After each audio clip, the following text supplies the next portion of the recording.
Hey mama, if you're listening to this, you might be carrying a secret that feels too heavy to speak out loud.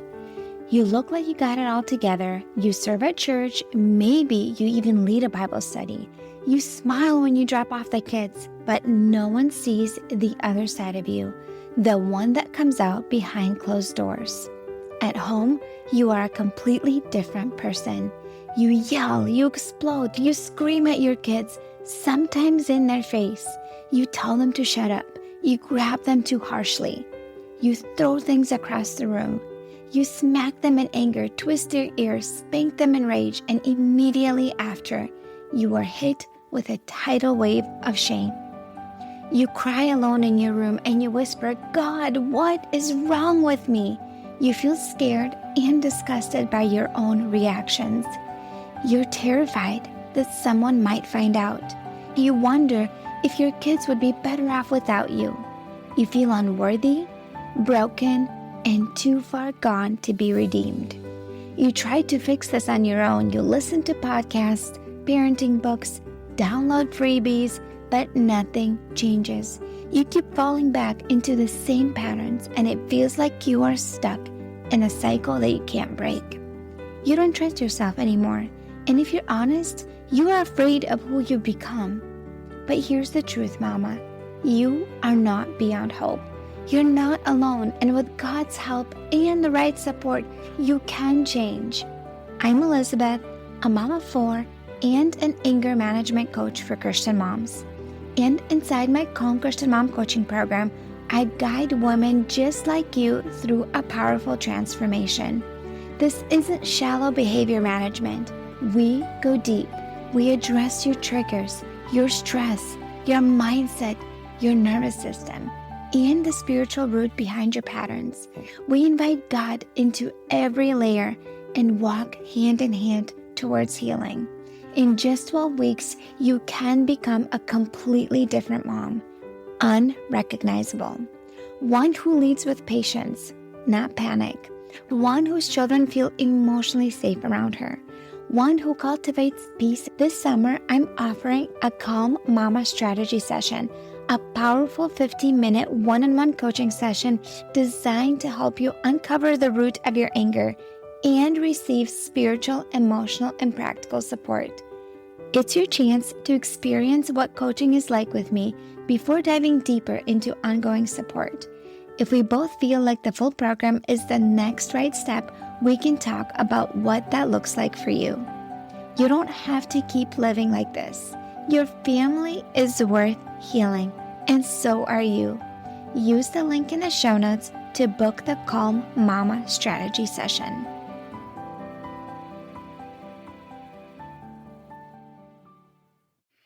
Have you ever felt extremely uncomfortable, like so embarrassed and feeling so uncomfortable that you just want to fall through the ground and go hide?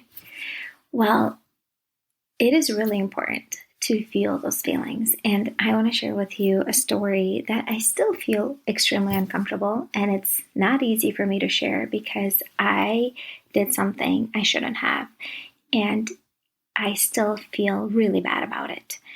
And I'm going to share with you how dealing with those feelings, how it felt, and how it was affecting my family until I had the space to process emotions, and how emotions need time to be processed, and how it's important to lean into those feelings instead of suppressing them and ignoring them. All right, so I had something that I did that was unwise and unthoughtful, and I still feel really bad about it because my first thought is like, I should have known better. I should have known better. And that's not helpful in the circumstance. So here's what happened. I have a neighbor that is down the street that's got 2 little girls, a 1.5-year-old and a 3.5-year-old, and she is trying to go back to college, and she's studying for exams to get into college. And I offered to watch her daughters for free just to help her out one morning a week. So then she had the time to study uninterrupted because it's really hard with two little ones, as you know, as a mom. And so I was doing that for a while, and then she offered to watch my little girl one day a week so that I can have some time to work. And we had that exchange going on for a little while. And in April, her and her family, her husband and her girls, were traveling to Europe to visit her family. And they were going to be gone for 2 weeks. And so the week before that, I went over there to watch her girls, and I noticed that my daughter had a runny nose, and it was a little snotty, but there was no other symptoms. She didn't cough, she did not have a fever, and no one else in our family was sick at that time, which we've had lots of sickness since like February, but that week and the week before, nobody was sick. And I thought, okay, well, she must just have a runny nose. She's not contagious. I don't think so, because the other kids no one else is sick in our family. I think she's fine. And so I watched her girls and didn't think too much of it, and kind of even like forgot mentally a little bit that they're going on a trip until after I watched her kids. We had a conversation about it. I'm like, oh, that's right, they're going on a trip. And then on Friday, she was watching Nellie, and Nellie still had a runny nose. And again, I didn't really think too much of it, didn't say anything to her. Now, thinking back, I should have. That was inconsiderate on my end. I should have just told her, hey, Nellie has a runny nose. Is it okay if your girls still play together? If not, I totally understand. I know you guys are going on a trip. I should have done that. I did not. Why? I have no idea. And I still feel really, really bad. Well, her girls got sick, and they were leaving on the trip the next following week on like Wednesday or something. And her girls got sick over the weekend, and it's possible they could have gotten sick from somewhere else, a possibility, but they stay home with her. They don't go to daycare. And I am 99% sure they got sick from my daughter. And I felt terrible. She wasn't mean about it. She was really kind. She's like, I wish you'd have told me your daughter had a runny nose because my girls got sick now. And I felt so embarrassed that I was not considerate enough to tell her, first of all, to even think that my daughter wasn't contagious. Because, I mean, I have 4 kids. My other kids go to school. Kids have runny noses all the time. I honestly didn't think anything of it because none of my other kids were sick. And I was thinking, hey, if it's contagious, at least somebody else in our family would be sick. And it wasn't. It's not an excuse. Anyways, her girls got sick. She gave them medication, and they were feeling maybe a little bit better when they went on the trip. Still, I felt so uncomfortable. I felt so embarrassed. I felt so guilty when I received that text message from her, and like I just wanted to go hide. I felt so uncomfortable. I didn't want to see her ever again. You know, those are my initial thoughts.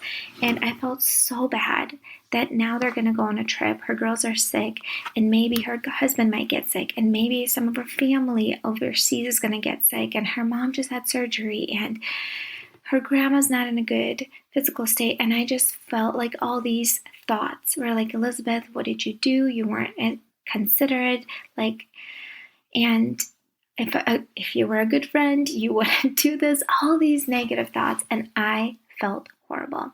And the problem was that I had these feelings that were sitting inside of me, and I didn't have a chance to process them. Those guilty, uncomfortable emotions. They were they were in my mind. And then I got my kids from school, and I needed to do the evening routine with them. And I think my husband had like a work event, so he wasn't even available to be home to help out. And, had homework and dinner and all these things. And what I can tell you, I felt a lot more short-tempered. I felt a lot more agitated and overstimulated by my kids. Everything felt a lot more on edge. Why? Because I had these big, intense emotions that I was experiencing that I needed space to process. Here's the thing. Feelings need to be felt, and they also need to be processed and released. And that takes time. One of my clients, she told me that when she was a kid, her parents said this phrase, feelings are a waste of time. And she was taught to just ignore her feelings and suppress them. Well, eventually led to her being an adult who struggles with anger really bad. And so we talked about how feelings need to be felt and they need space to be felt. And if we have a really busy lifestyle where we constantly go, go, go, go, and we have one thing after another, we don't have the space in our lives, that white space in our days to feel the feelings. And one of the things that I want to circle back to is that because I had unprocessed emotions, that I didn't have the time to process them yet. I was going to. I knew what I needed to do. I felt a lot more triggered by my kids, and my kids had nothing to do with what was going on. Absolutely nothing. They were just being kids. They were messing around. They were just doing their normal thing. They were playing with the dog, being distracted when they needed to do their chores, all the normal things, boys do. And I felt a lot more triggered and a lot more agitated. And that was not on them. That was on me. And that's why I want to tell you how it is so important to process and release feelings. Because if you don't deal with feelings in a healthy way, you're going to deal with them in an unhealthy way. And most of us grew up in families where feelings were felt in an unhealthy way. People either exploded on others and said hurtful things and did damaging actions. They either suppressed their feelings until later on they exploded, or learned to just not feel emotions, and they don't feel anger, they don't feel joy, they don't feel anything. They're just neutral all the time. Or they were taught to numb emotions with alcohol. How many of you had a parent that drank alcohol chronically, constantly, because they were suppressing emotions? Or shopaholic, or overeating. That's also a way, or eating lots of sugar and salty foods to suppress those emotions. And feelings need to be felt. And so I needed the time to process those feelings, and I was able to put my kids to bed. And the way that I processed my feelings was I cried. I told my husband what happened, even though I felt so uncomfortable telling him, and I felt so embarrassed. I prayed about my friend and for her trip to go well, for her kids to be better. I brought this to the Lord. I journaled about this. I leaned into those feelings. I allowed my body to feel uncomfortable. And that's the thing. In order to feel the feelings and process them and release them, you need to feel them. And that feels uncomfortable. It is safe to feel those feelings, but it feels uncomfortable. Any sort of growth feels uncomfortable. And I could have, and I did for a little bit, go down the spiral of feeling horrible about myself. And I did text two of my friends that are wiser and older than me. And they were so encouraging. And one of them said, Elizabeth, you are an experienced mom. Your intentions were really good to help out your friend. And if you knew that your daughter was contagious, you obviously wouldn't do it. And either way, I still feel bad. And one of the suggestions that she made, she's like, next time you have a circumstance like that, just let the other mom know, hey, my daughter has a runny nose. I'm more than happy to still come over and help out. She doesn't have any other symptoms. If you feel uncomfortable, it's totally cool. We can, pick another date. And that is a really wonderful lesson. I learned now that that's exactly what I'm going to do moving forward. Because sitting in that shame and telling myself that I'm a horrible friend and that I really screwed up, which I did make a mistake, it's not serving me in the long run. And so one of the things that I'm trying to talk to myself is how I would talk to a close friend who went through the same thing I'm going through right now. What would I tell her? Would I tell her, hey, you're a horrible mom for doing that? You're a horrible friend. Look what you did. I would at least have compassion towards her. I said, oh my gosh, I get it. Oh my, that feels terrible. And you had good intentions. You didn't do that on purpose. You wanted to help your friend out. And if you knew that your daughter was contagious, you wouldn't take her there. So one of the things that I want you to understand, that feelings are meant to be felt. Feelings need to be processed and released in a healthy way. Otherwise, they will come out in unhealthy ways. And part of the reason you could be feeling extremely triggered with your kids is if you've been suppressing feelings for a very long time and you don't create the time or haven't created the time to process them. And it could be things from the past that happened years ago. Maybe it's something you've been grieving, like a loss of a miscarriage, and you've been just suppressing those feelings, and you constantly have a chronic state of agitation. And especially if you hear someone else getting pregnant, that re-triggers that memory. And then you again have those feelings come up and you feel more triggered by your kids, and it has nothing to do with your children. And that is why it is so important to learn these skills, to process and release emotions in a healthy way, to lean into those feelings and instead of trying to run away from them, knowing that when you lean into them, it is uncomfortable. They are uncomfortable, and it's still safe to feel them. And what can I learn from this lesson, from this circumstance? What can I learn from it, looking back and reflecting on it? I learned a great lesson. I know what not to do. And I know what I'm going to do differently next time. And the other day, my friend, she already got back from her trip and she was on a walk with her girls, and my daughter wanted to go outside. She saw them walking. She wanted to say hi. And boy, did I feel uncomfortable again. Boy, did those feelings come up again. And I could have stayed home and not went outside and not say anything to her. Or I already apologized to her several times, so I didn't necessarily need to apologize. But I did go outside. I did face her, and she was kind. And she decided that our arrangement with, childcare isn't working anymore because her daughters got sick. And I totally respect that. And I honor that. I totally understand why she decided that. And I still felt very uncomfortable. And I still went outside and I still said hi to her.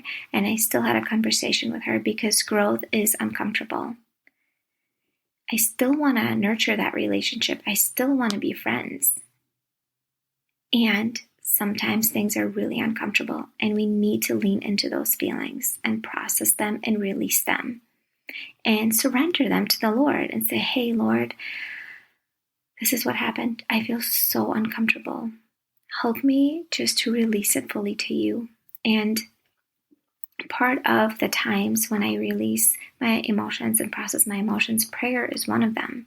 I love to go on walks and pray when things feel heavy, when things feel overwhelming. If I can remove myself, if my husband is home and I say, hey, can you please be with the kids so I can go on a walk or for a drive, and to process and release intense emotions with crying, with praying, with journaling, with talking to a safe person, all those things are wonderful ways to process and release emotions.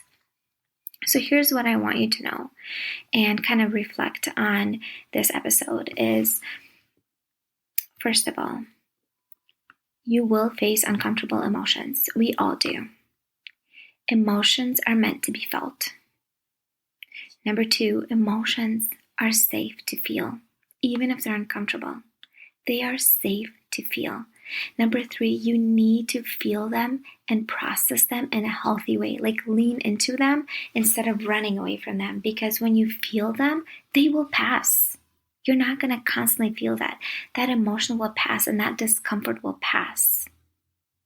Okay? And number 4, have safe and healthy ways that you release and process emotions. And so for me, that is praying, it's journaling, talking to a safe person, and crying, moving my body, whatever it is for you, you need to process emotions in a healthy way, because if you don't, you will either suppress them, you will either explode, or you will numb. And all of those are unhealthy ways and are damaging to your mental and emotional and physical well-being or those around you.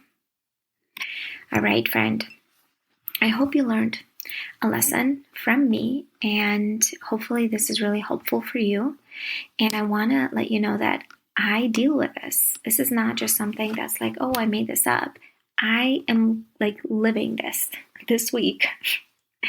This literally just happened. So Just so you know that I'm walking this journey with you, and I don't teach this because it's easy for me. I teach this because this is hard for me, and I know the importance and value of it. And if you're a mom who is struggling with constantly reacting with your kids, yelling at them, screaming at them, and saying hurtful things that are destroying your relationship with your loved ones, and if you are in a place where you want to make changes in your life and you're ready to do something about it, I can help you. I have a 12-week coaching program called Calm Christian Mom. It's risk-free.